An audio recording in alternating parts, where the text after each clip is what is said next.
वसुदेवं सुतं देवं कंसचाणूरमर्दनं देवकी परमानंदं कृष्णं वंदे जगद्गुरुं। गुरुर्ब्रह्मा गुरुर्विष्णु गुरुर्देव महेश्वरो गुरुर्साक्षात् परं ब्रह्म तस्मै श्री गुरुवे नमः। जगद्गुरु भगवान कृष्णं अथो ज्ञान गुरुवे नमः। शिक्षा गुरु श्री रामदासे युवराजे नमो नमः। नारायणं नमस्कृत्यं नरं चैव नरोत्तमं देवीं सरस्वतीं व्यासं ततो जयमुदीरये। भगवान श्याम सुंदर माँ राधे रानी के श्री चरणों में शत शत नमन करते हुए समस्त भक्तगण श्रोतागण श्रीमद् भागवत कथा पर आधारित भक्ति ज्ञान वैराग्य में प्रवचन श्रवण करने वाले सभी के लिए यथायोग प्रणाम। जय श्री राधे, जय श्री कृष्ण। श्रीमद् भागवत कथा पर आधारित भक्ति ज्ञान वैराग्य में प्रवचन गंगा माँ के किनारे चलते हैं। राजा परीक्षित बड़े भाव से श्रवण कर रहे हैं और जब से माधुर्य लीला प्रारंभ हुई है तो कहना ही क्या है, मानो उनके हृदय की समस्त शंकाएं मिट गई हो। इस दुनिया में हमारे हृदय की जो शंकाएं यही मिट जाए, द्वंद्व मिट जाए, इसी के लिए शास्त्र पुराण वेद और जितनी भी चर्चाएं होती हैं वो यही इसी के लिए होती है कि हमारा हृदय में जो उद्विग्नता है अर्थात हमारे हृदय में जो पीड़ा है वो दूर हो जाए, जो हृदय संशयों से भरा हुआ है वो दूर हो जाए, फिर हम सुखी सुखी हैं और कोई काम ही नहीं है। जितना भी सुनाया जाए, राजा परीक्षित को सुखदेव जी महाराज जितनी भी कथा सुना रहे हैं, लोक लोकांतरों की बात बता रहे हैं, बड़े बड़े राजर्षियों की चर्चा कर रहे हैं, बड़े संत महात्माओं की चर्चा कर रहे हैं, भगवान के अवतारों की चर्चा कर रहे हैं, वो इसीलिए है कि हृदय से शंका मिट जाए। और शंका क्या है कि सबसे पहले यहाँ तक अवस्था आ जाए कि हमें मृत्यु का भय ना रहे। जब तक हमें मृत्यु का भय, इसका भाव यही है कि हम अभी प्रकृति को पकड़े हुए हैं, संसार को पकड़े हुए हैं, इस देह को पकड़े हुए हैं। जब इनसे हम परे हो जाएंगे और इन भावनाओं को हम लोग त्याग देंगे, यही वैराग प्रारंभ करते हैं, अतः यही से वैराग प्राप्त होता है। जब तक हमारे हृदय में थोड़ा भी राग है, मन बड़ाई ईर्षा तुलसी दुर्लभ दो, एक पंक्ति आती है, बहुत ही सुंदर है ये पंक्ति और इसमें बहुत भारी शिक्षा मानो प्रोई गई हो कि कंचन तजना सहज है, जो चीज सहज नहीं थी वो सहज कहा। कंचन तजना सहज है अर्थात धन संपत्ति ऐश्वर्य का तजना सहज है, घर मकान छोड़ सकते हैं, ऐसा कवि कह रहा है और बहुत लोग छोड़ते भी हैं। धन संपत्ति को छोड़ दें और त्रियाग आने है, त्रियाग का भाव आता है पूरे परिवार से ही, अर्थात पत्नी का संग भी छोड़ सकते हैं क्योंकि पत्नी बहुत प्यारी लगती है। बच्चे हैं, अपने पुत्र हैं, माता पिता भाई बंधु गांव नगर ये सब है, इसी में मनुष्य सब समाया हुआ है, इसको भी हम छोड़ सकते हैं। जबकि ये कठिन कार्य है कि इनको छोड़ देना। भाई कंचन तजना, कंचन का भाव है पूरी प्रकृति के जो ऐश्वर्य हैं, भोग हैं, भोगों को त्याग दें हम।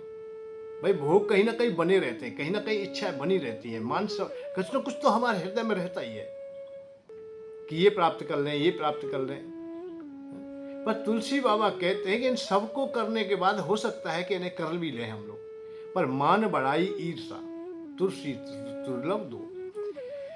मान बढ़ाई छोड़ना बड़ा कठिन काम है कि सम्मान तो हम हर अवस्था में चाहते हैं। हमने देखा है, बड़े बड़े संतों को भी देखा है कि चाहे कुछ भी ना चाहे, धन चाहे नहीं, बिल्कुल नहीं चाहते और संतोष भी है उन्हें, परंतु सम्मान तो फिर भी उनको चाहिए। हम शास्त्र पुराणों को भी खोज के देखते हैं, देवर्षि नारद जैसे को देखते हैं, भाई जब सम्मान नहीं मिला है कहीं क्रोधातुर हो जाते हैं और श्राप तक दे देते हैं। भृगु आदि को देखते हैं, सप्तऋषियों को देखते हैं, गौतम जी को कितने ऋषियों को नहीं देखा है हमने। जिन जिन ऋषियों की बात आती है उनको भी हम देखते हैं कि क्रोध आवेश तो उन्हें भी आता है, सम्मान मान तो वो भी चाहते हैं। और शास्त्र कहता है कि जब तक आप लोग मान सम्मान चाहेंगे, जब तक अपना और पराये का भाव होगा, सम्मान और अपमान का भी भाव होगा, तब तक आप अभी अधूरे हैं, अर्थात परमात्मा के सानिध्य से कोसों दूर हैं, अभी प्रकृति में ही है। तो जो ऐसी अवस्थाएं आती हैं और ये पंक्तियां बताती हैं, बड़ा कठिन काम हो जाता है। पर राजा परीक्षित अब सने सने सने सने उस अवस्था पे आ रहे हैं। क्यों? कि ऐसे उदाहरण दिए जाते हैं, ऐसी बातें बताई जाती हैं जो हमारी समझ में आ जाए। और समझ में कब आती है? जब हम अनुकूलता को लेकर के चलते हैं। एकाएक ही हम किसी को वैराग्य देने लगे, ब्रह्म ज्ञान देने लगे, मोक्ष की चर्चाएं सुनाने लगे कि तेरी पत्नी बेकार है, पुत्र बेकार है, सब बेकार है, ऐसा है, धन में कोई नहीं है, प्रकृति नहीं, शरीर भी बेकार, ये सब बात तो बड़ी समझ कठिनाई से समझ में आएगा, हो नहीं सकता है। और समझ में आया हूं, हाँ कर भी ली तो कुछ दिन के बाद फिर बराबर हो जाएगा। इसलिए श्रीमद् भागवत कथा श्रेष्ठता क्यों पाती है कि वो पहले पैदान से ही प्रारंभ होती है, पहली सीढ़ी से प्रारंभ होती है कि तुम इसे समझिए। इसकी ओर ज्यादा विशेष आप लोग उन चीजों में ध्यान ना दीजिए। किस में ध्यान दीजिए? कि आप भक्ति को अपनाइए। आप लोग सबसे पहले तो आसन जमा के बैठ जाइए, समर्पण होइए, पहले नौछावर होइए। राजा परीक्षित पहले सबसे पहले यही करते हैं कि राज्य के प्रति जो लालसा थी, उस गद्दी को तो उन्होंने त्याग दिया, अपने पुत्र को बिठा दिया है। भैया गंगा माँ के किनारे बैठ जाते हैं, बालू के ढेरे पे बैठ जाते हैं। संत महात्मा जो भी आते सबको प्रणाम करते हैं, सबसे रो करके केवल यही बात कहते हैं कि मेरा अल्प समय रह गया है और आत्म कल्याण का कोई सुगम मार्ग हो तो मुझे दीजिए। चर्चा चलते चलते सुखदेव जी महाराज भी वहां देवी युग से आते हैं, उनके सामने भी ऐसा ही किया है। भाई कि राजन तुम्हारे पास तो 7 दिवस तो बहुत समय है। भाई 7 दिन का बहुत समय है, बल्कि हाँ बहुत समय है। ऐसे ऐसे राजा हुए हैं जिनके पास बहुत थोड़ा ही समय था। खड़वांग राजा को देखा है, उनके पास तो 2 घड़ी मात्र का था। संतों का संग मिल जाए, अच्छे व्यक्तियों का संग मिल जाए तो वो पलवर का भी, थोड़ी देर का भी, ये उदाहरण कई जगह आए। अष्टावक्र गीता में भी हम लोग यही देखते हैं। महाराज जनक भी यही पूछना चाहते हैं कि क्षण समय में, थोड़े समय में, और थोड़ा भी कितना समय था कि एक घुड़सवार एक पैंट से दूसरे पैंट तक पैर लेके जाए तब तक उन्हें आत्मबोध हो जाए। हाँ हो सकता है, क्योंकि संतों का संग तो ऐसा ही है, ऐसा ही प्रभावी है। पर संग कब होगा? जब भाई साथ साथ में, भाई डॉक्टर तुम्हें दवा दे रहा है तो आपको भी सहयोग करना पड़ेगा, दवा तो लेनी पड़ेगी ना। अच्छा दवा लेने हम डॉक्टर से सलाह ले तो रोग तो निदान नहीं होगा। हम सुने ही सुने कथा और कथा को स्वीकार ना करें। संतों की वाणी हम सुनते तो रहें पर उन पर हम ध्यान ना दें, उनको हम स्वीकार ना करें तो हमारा अधूरापन रह जाता है। अष्टावक्र महाराज ने सबसे पहले महाराज जनक को इसी प्रकार की बातें बताई। महाराज चिंता ना करें आप लोग, सबसे पहले तो ये जानिए कि तुम ना कोई आश्रम वाले नहीं हो, कोई क्षत्रिय या वैश्य नहीं हो, आप राजा नहीं हो, ना तुम विप्रादको वर्णो, नाक्षमी न गोचर, असंगो असी निराकारो, सर्व साकी सुखी भव। तुम्हारा कोई संग नहीं है। जिस गद्दी पर बैठे हो उस पर अनेकों बैठ चुके हैं। जिस गद्दी पर तुम बैठे हो उस पर बहुत बैठ चुके हैं। विप्राद को वर्णो, विप्र आज ब्राह्मण, आज क्षत्रिय वैश्य, आज वर्णो भी नहीं है तुम। तेरा किसी से संग है ही नहीं। संग होता तो पहले से होते। भाई यहाँ आए तुम्हारे, आप धीमे धीमे बड़े भी हुए, युवा भी हुए, तुम्हें गद्दी मिल गई, पत्नी मिल गई, बच्चे हो गए, परिवार मिल गया, मंत्रिमंडल, सब यहाँ मिलाई तो है तुम्हें। तो इसको सच्चाई से जानिए कि बहुत लोग पहले यहाँ आ चुके हैं, पहले वे राजा हो चुके हैं और आपके बाद भी बहुत होंगे। ज्यादा सदैव तुम ही नहीं रहोगे, ये देह सदैव नहीं रहेगी। इसलिए उन्हें असंग कहा। तेरा संग ही नहीं है कहीं। असंगो असी निराकारो, निराकार आकार में भी नहीं। तू आकार में अपने को समझा तभी तक तो बंधन है तेरा। जब ब्रह्म ज्ञान में बातें बताई तो राजा जनक के हृदय में बैठ गई। कर्तासी ना भुक्तासी, मुक्ति वासी सर्वदा। मुक्ति हो जाओगे, वही मुक्ता हो जाओगे जिस जगह पर आप लोग विचार कर लोगे कि मैं न करने वाला हूं, न भोगने वाला हूं। सहज हो जाओ। तो राजा जनक को ऐसे ही उन्हीं क्षणों में समाधि लगा दी। कब? जब पूर्ण रूप में वो समर्पित हो गए। वन के अब तुम नौछावर हो जाइए, मैं जैसा कहूं ऐसा करिए, आपको मुक्ति मिल जाएगी, आपको बोध हो जाएगा, आपको समाधि मिल जाएगी। समधि, बुद्धि हमारी सम हो जाए, अर्थात जहां स्थिरता आ जाए, मन की जो चंचलता है वो मिट जाए। राजा जनक को ऐसे ही वो जो उदाहरण के अनुसार जब क्रिया की गई तो एक पैर को पैर पर रखा है, दूसरे तक गए, तभी उन्होंने कह दिया है कि अब यहां से आगे आप कुछ क्रिया नहीं करेंगे। तुम हो ही नहीं, तुम जनक नहीं हो। जब जनक नहीं है और क्रियात्मक कोई क्रिया नहीं स्वयं की नहीं है, तो वहीं की वहीं अटक गए। तो संतों का संग यदि अच्छी प्रकार से मिल जाए, हमें गहराई से मिल जाए, तो निश्चित बोध होगा। सात दिवस की बात नहीं, घड़ियों की बात नहीं, ऐसा तो संतों ने कहा है स्वयं ने कि एक घड़ी भी, आधी घड़ी भी, और आधी में पुण्य आध, एक घड़ी आधी घड़ी, आधी में पुण्य आध, और तुलसी संगत साध की हरे कोट अपराध। करोड़ों जन्मों का भी पाप हमारा दूर हो सकता है, अंधकार दूर हो सकता है।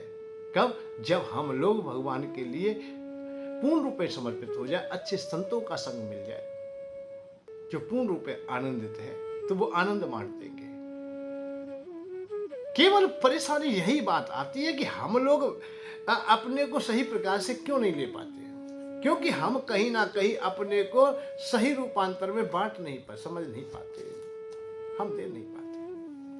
यदि हम लोग अपने को सही स्थिति में ले आए तो फिर कोई परेशानी नहीं है। हम बनावटी रह जाते हैं तो बनावटी में तो फिर बनावटी है भैया, जैसा भी बनावटी तुमने किया है ऐसा ही क्रियाएं चलती रहेंगी। बनावटी ना हो, यहाँ ये बात आती है कि बनावटी ना हो, जो कुछ हो स्पष्ट रह जाए तो कोई परेशानी नहीं है। और बनावटी तुम बना के रखोगे तो तुम्हें भी तुम बनती रहोगे। आज की अवस्था हम जब देखते हैं, संत महात्माओं को देखते हैं, बहुतों को देखते हैं, बनावटी ज्यादा होता है कि बने बनाए। भैया हम सत्य में सचमुच में तो नहीं है, सचमुच में जब नहीं होते तो परेशानी आती है। बनावटी ना हो, हम वाणी से त्यागी हो जाए, ऊपर ऊपर से हम बात कहें, फिर नहीं चलता है। वाणी से त्यागी भये काल नेम जैसा रूप, ब्रजवासी सच जान ले क्या तेरे अनुरूप। बस काल नेमी जैसा हम रूप भेष धारण कर लें तो फिर तो हम अधूरे रह ही जाएंगे। फिर हमें कहाँ शांति मिलेगी और दूसरों को कहाँ शांति दे पाएंगे। सबसे पहले तो यहाँ अधूरापन यही होता है कि जो सामने वाला हमें दिव्य ज्ञान दे रहा है वो किस भावना को हृदय में धारण किए हुए है। भावना तक पहुंच जाती है, और जब तक हम लोग पूर्ण रूप में अपने को समर्पित नहीं करते तब तक वो शांति का मार्ग मिलता भी नहीं है। राजा जनक को शांति तभी मिलती है जब वो पूर्ण रूप में अपने को समर्पित कर देते हैं, न्यौछावर कर देते हैं। राजा परीक्षित आज यहाँ बहुत शांत हृदय से बड़ा आनंदमय जीवन को अपने को धन्य धन्य मान रहे हैं कि मेरा जीवन बहुत ही अच्छा हुआ है, बड़ा बड़भागी हूं मैं आज, जो मैं श्री भगवान श्याम सुंदर की माधुर्य कथा सुन रहा हूँ, अतः श्रीमद् भागवत कथा सुन रहा हूँ। भागवत में ऐसे ऐसे उदाहरण दिए गए, बड़े आनंद में दिए गए, भक्ति में दिए गए, करुणा में दिए गए, और उनको वो श्रवण करते रहते हैं। तो हम लोग भी श्रीमद् भागवत कथा की ओर चले तो पहले हम अपने विषयों को दूर करते हैं। संसार में रहते हुए भी हम लोग जब अपने संसार को पकड़े रहते हैं, दुनिया को पकड़े रहते हैं, तो ही तो हमारा बंधन होता है। भाई 2 4 6 ऐसी चीजें हैं जो संसार में रहते हुए हम अपने को उनमें हम डुबे रखते हैं। भगवान श्याम सुंदर जब पांडव लोग वनवास हो जाता है उनका, तो रो रहे थे, बहुत विलाप कर रहे थे। तो उन्होंने कहा कि यदि मैं होता तो हो सकता है कि मैं जुआ ना होने देता, क्योंकि ऐसी कुरीति है और ये विषय बहुत बुरे हैं। और 4 केंद्र बताए थे उन्होंने। स्त्रियों अक्षा मृग्या, स्त्रियों का संग, और मृगा अर्थात शिकार खेलना। पान में ततः काम सम्मुतम, अर्थात पेय या मदरा पान के लिए भी इशारा किया गया। शिकार खेलना है, जुआ खेलना है, और शौक शिकार खेलने का शौक होता है, और मदपान। इस प्रकार के विषयों को कोई व्यक्ति अपनाता है और वो अपने जीवन में उसे धारण कर लेता है, तो फिर कहाँ उसे शांति मिलने का मार्ग मिलता है। या स्त्रियों का संग जो कहा गया है, इस पर भी विषय ये नहीं है बात कि तुम अपने पत्नी का संग नहीं करे, या स्त्रियों की बात कही गई है। अपनी पत्नी का तुम संग करते हो तो ये तुम्हारी बुरी आदत नहीं है। आदत तुम्हारी कब आएगी कि जहां स्पष्ट कहा गया है स्त्रियों, अर्थात स्त्रियों के प्रति आसक्ति, निरंतर आसक्ति होती है, उन व्यक्तियों को कहीं शांति का मार्ग नहीं मिलता। इसे हम कुरीति कहते हैं, अर्थात इसे ऐसा शौक कह दें, ऐसी आदत कह दें कि जो जीवन को हमारे को बर्बाद कर देती है। कि जो भी स्त्री दिखाई दी वहीं हमारा मन चला गया, जो सुंदरता दिखाई देगी वही मन चला गया।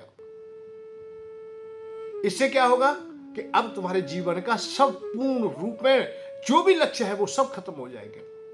ना आप साधना कर पाओगे, ना आप समाधि ले पाओगे, ना भगवान का भजन कर पाओगे, ना तुम्हारे पास भक्ति का मार्ग कोई होगा। क्योंकि भक्ति में जो जो व्यवधान है वो सबसे पहले यह काम ही है। काम हृदय में जब बसता है और काम में जो अंधे होते चले जाते हैं उन लोगों के पास भक्ति थोड़ी देर के लिए भी नहीं टिकती है, चाहे ऊपर से देखते रहे, दिखाते रहे, कुछ भी करते रहे। तो इसलिए अपने को सही प्रकार से जो लाते उनको ही तो भक्ति मिलती है। जुए खेलने की आदत अर्थात जुए का भाव है कि किसी भी प्रकार का इस प्रकार का हम सौदा करते रहे कि इससे ये लाभ होगा, इससे ये लाभ होगा, इतना लाभ होगा, उतना लाभ होगा। हम बहुत पैसे को इस प्रकार की क्रियाओं में लगाते हैं कि उसको भी जुआ ही मान लीजिए। ऐसे ऐसे व्यापार कर लेते हैं, ऐसे ऐसे सौदा कर लेते हैं, ब्याज आदि का भी हम काम कर लेते हैं। तो इनको हम लोग अशांति का मार्ग ही स्वीकार किया गया है। क्योंकि जब तक आप लोग इनमें आसक्ति डालते रहोगे, इतनी अवस्था में आ जाओगे कि तुम स्वयं भी नहीं भोगोगे, कंजूसी तक पहुंच जाओगे और स्वयं भी खाएंगे भी नहीं, पिएंगे भी नहीं, पैसा जोड़ने में लग जाओगे। आप स्वाभाविक ही हम वैसे ही हो जाएंगे। ये हमारा ऐसा शौक हो जाता है जिसकी कोई और, जिसमें जितना पढ़ता जाता है, जितना घुसता जाता है, उतना ही और उसमें आसक्ति बढ़ जाती है। तो इन विषयों से हम दूर रहे। तो और जुआ तो एक ऐसा है कि सर्वनाश थोड़ी देर में कर दे, सबको खत्म कर दे। आग लगने से हो सकता है कुछ बच जाए, पर जुआ से कुछ नहीं बचता है। पर आज हम देख रहे हैं लोग बहुत कुरीति को अपना लेते हैं। इसकी वजह से घर गृहस्थी बहुत परेशान है, बहुत लोग परेशान हैं। दो विषय ऐसे प्रचलन में आ गए हैं कि मदिरा का पान और जुआ खेलना। व्यापारी वर्ग भी खेलता है। मैं देखता हूं कि बाजार हाट में भी ये सट्टे का काम चलता है और वो सब लोग लगाते हैं 10, 20, 50, 100 रुपये का रोजाना सट्टा खेलता है। शाम को हारा थका, क्योंकि नाना प्रकार की देखो जुए में एक और रोग उत्पन्न होता है कि हर अवस्था में वो सोते जागते हर अवस्था में वो धन देखता है। ये दाव लग जाएगा, ये दाव लग जाएगा, ये दाव लग जाएगा, और उसमें दाव लगाता रहता है। और दाव लगाते लगाते जो दाव हार गए हैं उन दावों को पुनः प्राप्त करने के लिए उसे चाहे कुछ भी करना पड़े वो करता है। इसीलिए ये विषय बहुत बुरा है और अंतिम पड़े तक यहां तक पहुंच जाता है कि सब कुछ खत्म कर देता है। राजा युधिष्ठिर के सामने यही तो बात थी कि सब कुछ चला गया, भाई भी दे दिए, अपने को दे दिया, पर पत्नी को भी रख दिया, क्योंकि पीछे नहीं हटता है। फिर यही लोभ होता है, उसके हृदय में ये समा जाता है कि ये वापस आ जाए, ये वापस आ जाए। और लोभ फांसी गले में बंध जाती है तो फिर वो छूटती नहीं। काम क्रोध मद लोभ मोह नाथ नरक की पंथ, फिर ये खींचे ले जाते हैं अपने। तो सुखदेव जी महाराज एक एक रास्ते को शांति पूर्वक आराम से उन्हें समझा रहे कि राजा परीक्षित समझते चले जाएंगे। जिस दिन समझ जाएंगे, जिस क्षण समझ जाएंगे। एक बात है कि 7 दिन का मतलब ये नहीं है कि 7 दिन तुम लगातार समझ गए हो ना। 7 दिन में कोई एक क्षण आएगा, थोड़ा पल आएगा, उस समय तुम विकार रहित होंगे, उस समय तुम निर्विकार होंगे, उस समय आनंद का अनुभव करेंगे, उसी समय परमात्मा से संबंध जुड़ जाएगा। भाई आपके चारों ओर काठ या रबड़ का कोई घेरा लगा हुआ है किसी भी चीज पर, अब विद्युत से उसे टच करना है तो एक एक घेरे को हमें काटना पड़ेगा। तुमने कभी देखा केबल छील करके जब हम दूसरे तारों से लगाते हैं तो पहले उसके आवरण को हटाना होता है। आवरण हटने के बाद में जब उनके पास जिस क्षण हम थोड़ा भी टच करेंगे उसी समय पावर आ जाएगा। अच्छा, जब आवरण ना हटाए तो कितना भी हम पावर के ऊपर डालें, ऊपर नीचे खूब डालते रहे, पर कोई फर्क नहीं पड़ता है, बिजली नहीं आएगी। बिजली कब आएगी? जब आवरण हट जाएगा। आवरण नहीं होगा उस समय बिजली तुम्हें मिल जाएगी, अर्थात पावर मिल जाएगी। तो ये संसार रूपी आवरण तुम्हारा हट जाए, ये विषय जितने भी ये शांत हो जाए, ये हट जाए, और एक क्षण जो क्षण होगा, जो पल होगा, जो मिलने का है, उसी समय तुम्हें आनंद आता, पूरा पावर मिल जाएगा। ऐसे ही भगवान की भी यहां एक बात और कही जाती है कि भक्ति का मार्ग कैसे भी क्यों ना हो, अंत में केवल यही आता है कि संपर्क बना दिया जाए। भाव कुभाव अनख आलसु, भाव से कुभाव से अनख से और आलस से कैसे भी भगवान को जप लिया जाए, भगवान को स्वीकार कर लिया जाए, भगवान को अपना लिया जाए। भाई भाव से आप भगवान को स्वीकार कर रहे हो तो भी भगवान से ही मिलना है, कुभाव से कर रहे हो तो भी मिलना है, अनख से कर रहे हो तो भी, और आलस से तो भी। गति अंतिम पड़ाव जो उसका परिणाम है वो एक जैसा है, या क्रियात्मक जो क्रियाएं हैं वो अलग अलग हैं। एक करुणा के द्वारा भगवान को प्राप्त करता है, एक आवेश में क्रोध से भी, बैर से भी करता है। जैसे रावण आदि जो भक्ति करते हैं वो क्रोध से करते हैं, वो करुणा से नहीं करते। हनुमान जी, भरत जी करुणा से भक्ति भगवान को पाते हैं, रावण आवेश में पाता है, हिरण्यकश्यप आवेश में पाता है। ये रजोगुण और तमोगुण को स्वीकार किए होते हैं और भक्त हमेशा सतोगुण को स्वीकार किया होता है। अनख से भी, अनख की भी क्रिया, चाहे एक बार अच्छा भी मान लें, उसे बुरा भी मान लें कि हाँ ठीक है, अच्छे हैं भाई, गुरु तो बहुत बढ़िया है, किंतु जब लगती है तो उसी को नाम अनख है।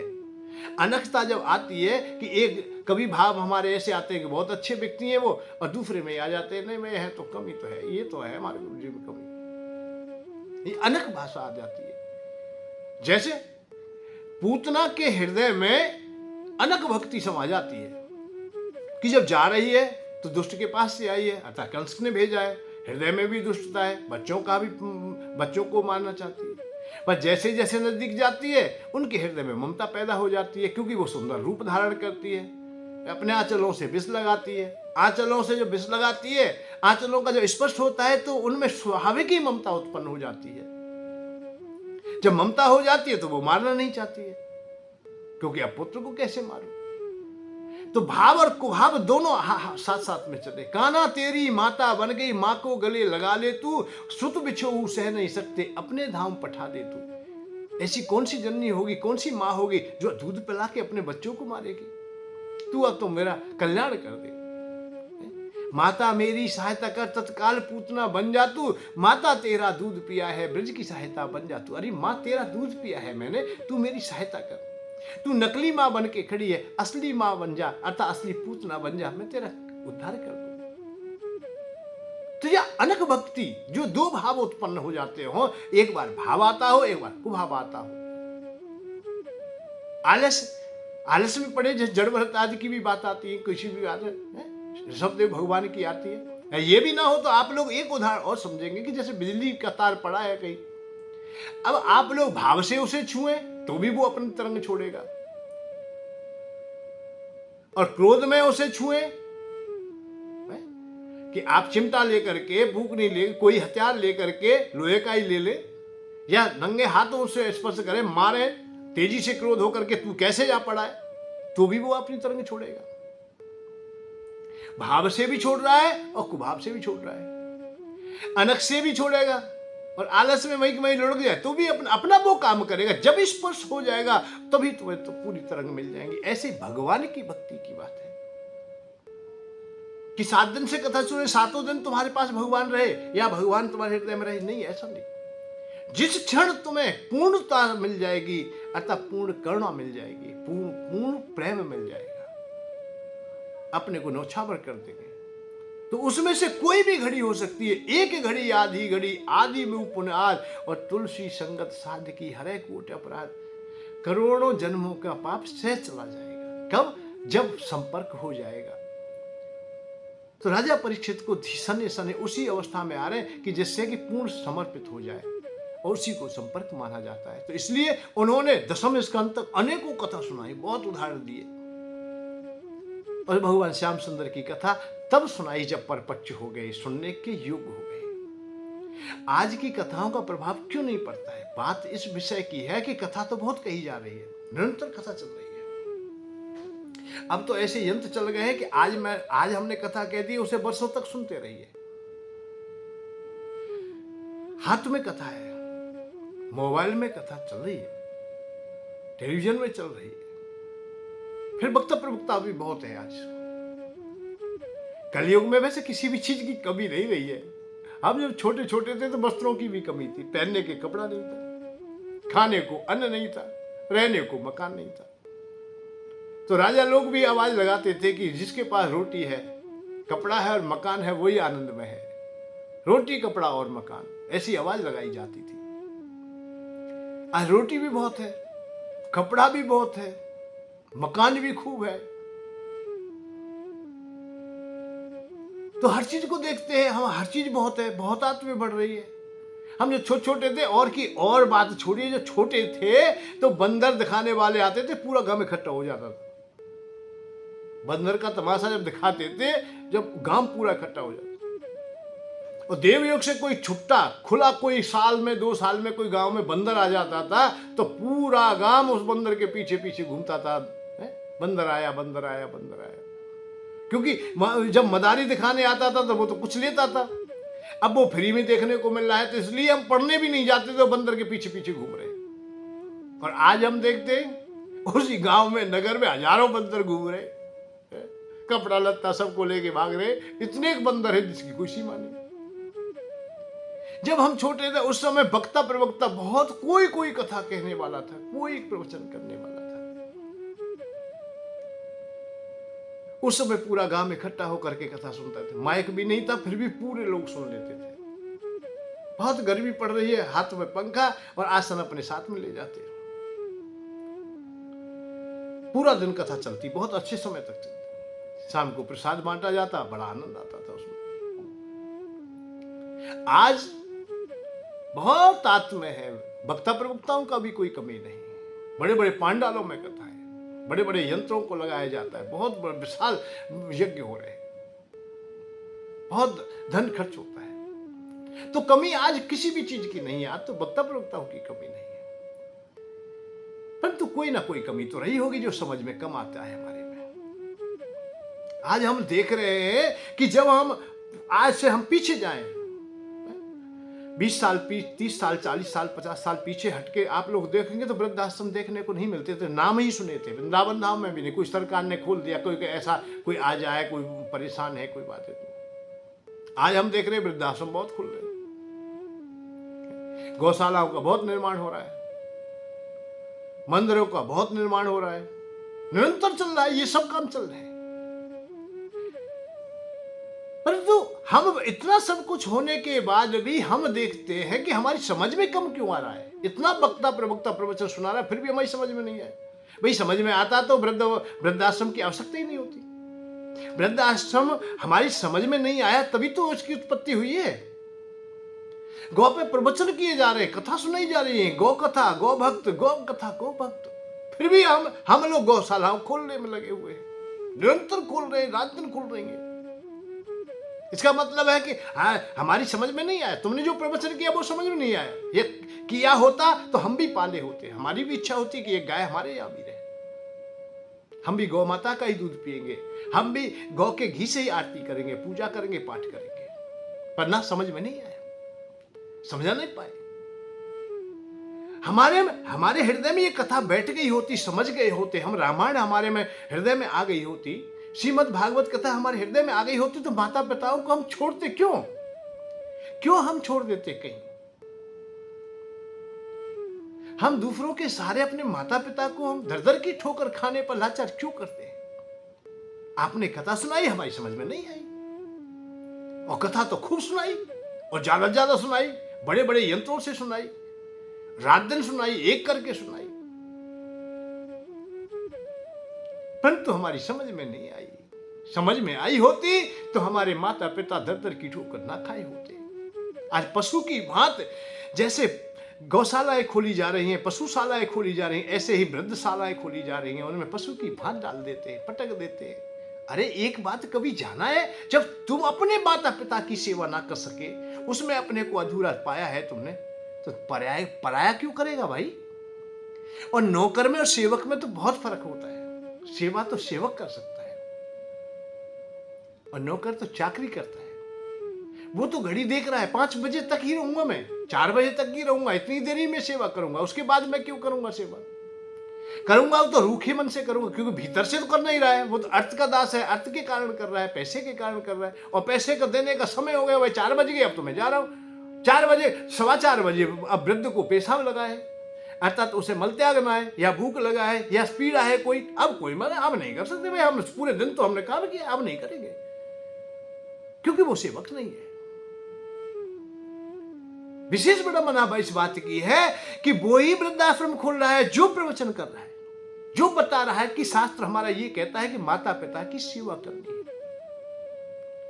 सबसे बड़ा आश्चर्य ये है कि वो ही प्रवचन कर रहा है जिसने बताया कि माता पिता की सेवा करना बहुत अच्छा है। हम प्रवचन ना जाने कैसे कर रहे हैं, हम लोगों को बता ही नहीं पाते कि हम ये नहीं करोगे तो पाप पड़ेगा, ये काम नहीं करोगे तो आपकी दुर्गति होगी, आगामी जीवन तुम्हारे बर्बाद हो जाएंगे, ये जीवन भी तुम्हारे शांति पूर्वक नहीं व्यतीत होगा, आपकी संतति आपको दुख देगी। जब आप अपने माता पिता को दे रहे तो तुम्हारी संतति भी तुम्हारे साथ में ऐसा ही करेगी। तुम श्रेष्ठ पिता ना हो सकोगे, तुम पिता कहलाने के योगी नहीं रहोगे। कल कोई शिकायत करता है कि मेरे बेटे मेरी सेवा नहीं कर रहे, तो नालायक पिता था इसलिए तेरी सेवा नहीं कर रहे। इन समस्त कमियों को खोज के उन भक्तों को धुतकारना चाहिए, बताना चाहिए। सहजता से समझ में ना आए तो कठोरता से भी समझाना चाहिए। केवल भाव से ही नहीं, भाव से समझ में आ रहा ठीक है, नहीं आ रहा तो कुभाव ठीक ठाक तरीका से समझाना चाहिए। भाई तेरे माता पिता है, तू सेवा क्यों नहीं करेगा, उनका पालन क्यों नहीं करेगा? ये जन्म अधिकार है। सनातन धर्म तभी पूर्ण है, तुम सनातनी तब हो जब अपने माता पिता की सेवा करोगे, धर्म के अनुसार चलोगे, एक भी अंग को तुम त्याग दोगे। सनातन धर्म का ये मुख्य अंग है कि हम अपनी परंपराओं को बना के रखें और सदैव उनके अनुसार चलें। माता पिता की ओर देखा नहीं, उनकी सेवा हमने की नहीं, अपने भोगों में और ऐश्वर्य में लगे रहे, हम रास्ते से भटक गए। अब क्यों भटके? अब यहाँ कई बात हो सकती है कि उन्हीं माता पिताओं का कसूर हो जो आदर की ठोकर खा रहे कि संतान तो भाई कमी बहुत है, कम संतान सुखी इंसान। हम दो, हमारे दो, और दो भी नहीं एक। अब एक बेटा है, अब वो जीविका चलाए, नौकरी करे, पढ़ाया भी ऐसा ही है कि हॉस्टल में पढ़ा था, पराई माताओं ने उनका पालन किया था, अतः पैसे के बलबूते पर पालन पोषण हुआ था, पैसे से ही पढ़ाया। और ऐसी सभ्यता, ऐसे विद्यालयों में पढ़ाए गए जो पश्चिमी सभ्यताएं दी गई, जिनमें माता पिता की बात तो बताई नहीं उन्होंने कभी। संतों का, गुरुकुलों का संग कभी किया ही नहीं बच्चे ने, उसने जाना ही नहीं कि कभी पाप भी पड़ता है इस दुनिया में। मर के नहीं, सब जो कुछ है वो मानव के लिए बनाया है। मर्यादाहीन जो चरित्र है वो उन्हें सुनाए गए, वो बताए गए।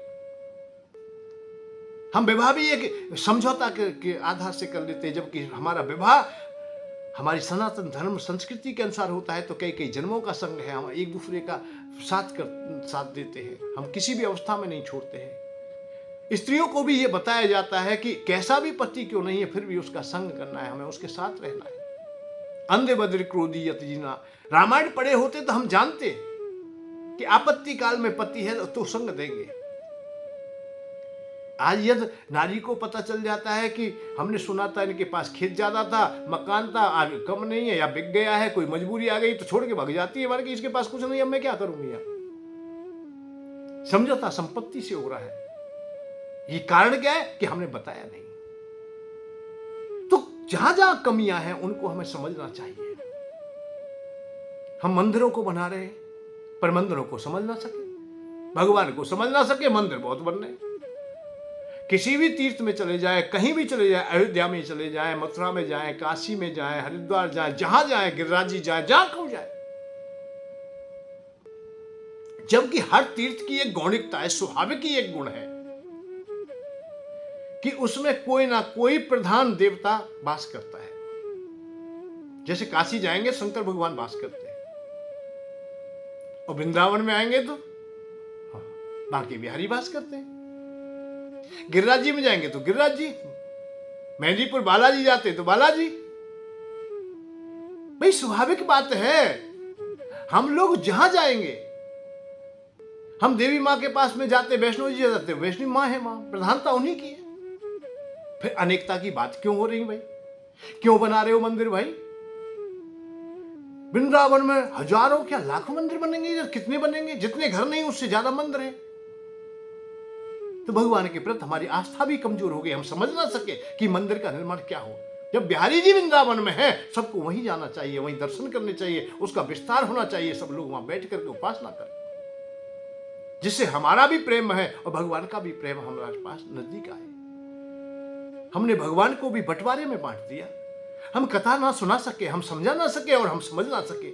जब समझ ना सके और समझा ना सके तो क्यों तो समझाने में लग रहा है भाई।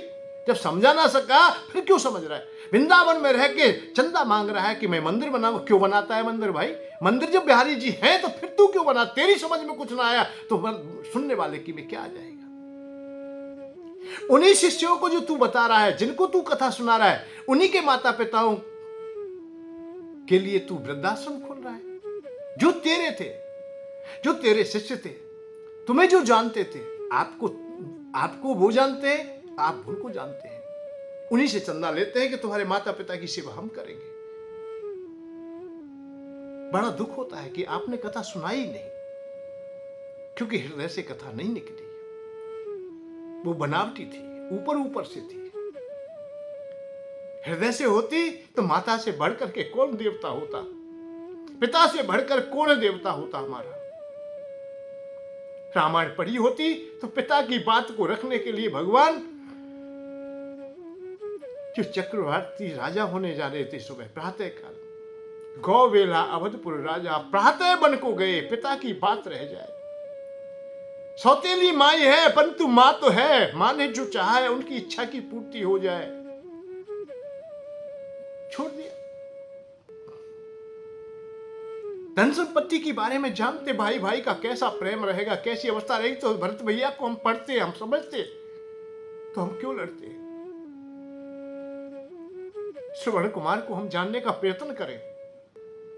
हम ऊपर ऊपर से बांसते रह गए, हम ऊपर ऊपर से सुनते रह गए, ऊपर ऊपर से कहते रह गए, उन गहराई में पहुंचे नहीं।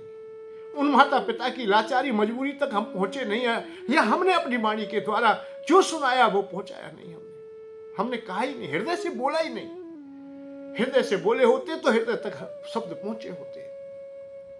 ऊपर ऊपर से कहा कि माता पिता कहीं दुख ना पाए, इसलिए मैंने वृद्धाश्रम खोला है। हर कथा में जाके बताता है, जहां कथा कर रहा है वहां बता रहा है, पर ये नहीं बता रहा है कि तुम अपने माता पिता की सेवा करो। ये कह रहा है कि मैंने वृद्धाश्रम खोला है, आप नौकरी करो, आप होटलों में जाओ, आप देश विदेश जाओ, कोई परेशानी नहीं। अपने माता पिता को हमारे पास छोड़ दीजिए, पैसा तुम कमाइए। धुंधली जैसा व्यापार कर लिया है, समझौता कर लिया है। आत्मदेव ने बड़े खुश होकर के उन्हें फल दिया था कि तू फल पाले, तू फल को खा ले, हम संतानवान हो जाएंगे, मैं पिता हो जाऊंगा, तू जननी हो जाएगी। परंतु नहीं, जैसी बुद्धि थी ऐसी विचारधारा रही, जैसा नाम था वही गौणिकता उसने अपना ली। धुंधली धीर माने बुद्धि, बुद्धि में धूमल जमी हुई थी। ऐसी संगति, ऐसी बैठने वाले पड़ोसी पास में रहते,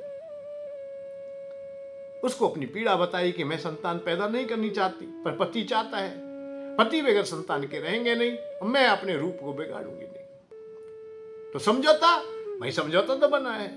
पड़ोसी ने बोली, भाई चिंता में 8-10 बालक तो मेरे हो चुके हैं, सब लड़के ही लड़के हैं, आगामी मेरे पेट में है, तो जो लड़का होगा उसे मैं तुझे दे दूंगी। भाई दोनों के पास एक एक चीज है, मेरे पास तो पुत्र है, अर्थात पुत्र पैदा कर सकती हूँ, और तेरे पास धन है, तेरे पास कोई संतान नहीं, कोई ज्यादा खर्च नहीं, पंडित जी कथा कह के आते, पैसा है तेरे पास में, मुझे पैसा चाहिए, तुझे लड़का चाहिए। दोनों ने समझौता कर लिया। परिणाम श्रीमद् भागवत कथा में ही है कि धुंधकारी घर में पैसे से खरीद लिया। ऐसे ही कथावाचक जहां कथा कहने जा रहा है वहां कह रहा है, बता रहा है, समझौता कर रहा है, तुम्हारे पास पैसा है, भाई सेवा तो नहीं कर सकते तुम क्योंकि इतना समय नहीं है, सेवा मैं कर लूंगा पर पैसा लूंगा। भाई पैसा तुम्हारे पास है तो पैसा मुझे दे दीजिए। तो माता पिताओं को पैसे से बेच देते हैं या एक दूसरे का समझौता कर लेते हैं। धिक्कार है हमारे लिए, हमारे इस प्रवचन के लिए धिक्कार है। इसमें बड़ा अधूरापन है प्रवचन में। कि हम लोग इतना ना समझ आ सके, इतना ना बता सके कि हमें माता पिता की सेवा करनी है, और उनको ना समझा सके जो हमारे आश्रम में आते हैं, जो हमारी पहचान वाले हैं। तो भाई ऐसी कथा मत कहिए, ये कथा कहने के योग्य है ही नहीं। फिर और बात करेंगे ज्ञान की, बात करेंगे वैराग्य की, बात करेंगे मोक्ष की, ये तीनों चीजें बात बेकार है, ये करनी भी नहीं चाहिए। और भागवत ने तो इनको कहने के लिए कहा भी नहीं है, कोई विशेष बात भी नहीं है।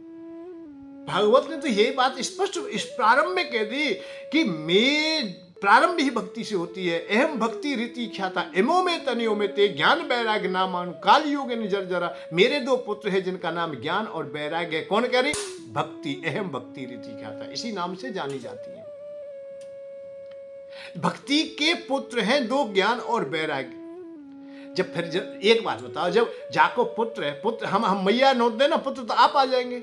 जब हमारे पास भक्ति होगी, ज्ञान वैराग्य स्वतः प्राप्त हो जाएंगे। हम क्यों चर्चा करें ज्ञान की, क्यों चर्चा वैराग्य की, क्यों करें हम मोक्ष की बात, और जो कोई काम नहीं आने वाली है।